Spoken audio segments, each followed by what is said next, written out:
இந்த ட்ரிங்க்கை ஒரே ஒரு டைம் ட்ரை பண்ணி பாருங்கள், ரொம்ப பிடிக்கும் உங்களுக்கு. பேனில் 2.5 கிளாஸ் பால் சேர்த்துக்கோங்க. 4 டேபிள் ஸ்பூன் சுகர் சேர்த்துக்கோங்க. 1/4 கப் மில்க் மெய்ட் சேர்த்துக்கணும். மீடியம் ஃப்ளேமில் வச்சு நல்லா கொதிக்க விடணும். ஒரு பவுலில் 3 டீஸ்பூன் கஸ்டர்ட் பவுடர் எடுத்துக்கோங்க.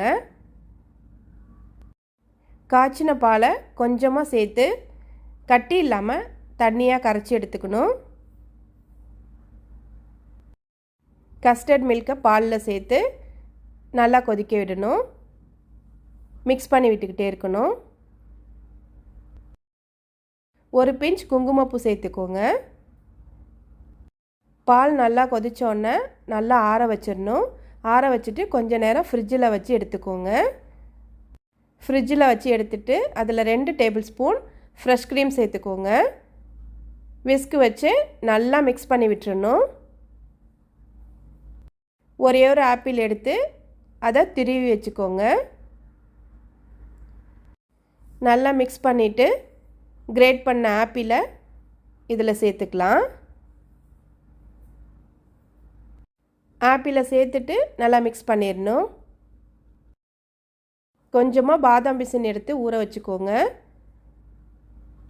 கொஞ்சமாக சப்ஜா சீடு எடுத்து அதையும் ஊற வச்சுக்கணும். ஆப்பிளை சேர்த்து நல்லா மிக்ஸ் பண்ணிவிட்டு ஊற வச்சுருந்த பாதாம் பிசினை சேர்த்துக்கோங்க. 1 டேபிள் ஸ்பூன் சேர்த்துக்கணும்.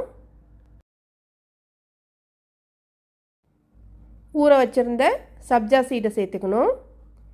உங்களுக்கு தேவையான அளவு சேர்த்துக்கோங்க.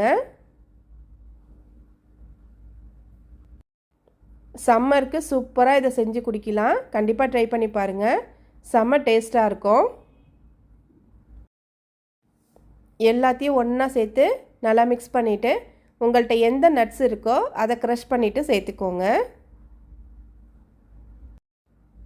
நல்லா க்ரீமியான கஸ்டர்ட் ஆப்பிள் ட்ரிங்க் சூப்பராக ரெடி ஆயிடுச்சு. நான் பிஸ்தா சேர்த்துருக்கேன் க்ரஷ் பண்ணிவிட்டு. உங்கள்கிட்ட எந்த நட்ஸ் இருக்கோ அதை சேர்த்துக்கலாம். கண்டிப்பாக இதை ஒரு டைமாவது ட்ரை பண்ணி பாருங்கள், செம்ம டேஸ்ட்டாக இருக்கும். தேங்க்ஸ் ஃபார் வாட்சிங்.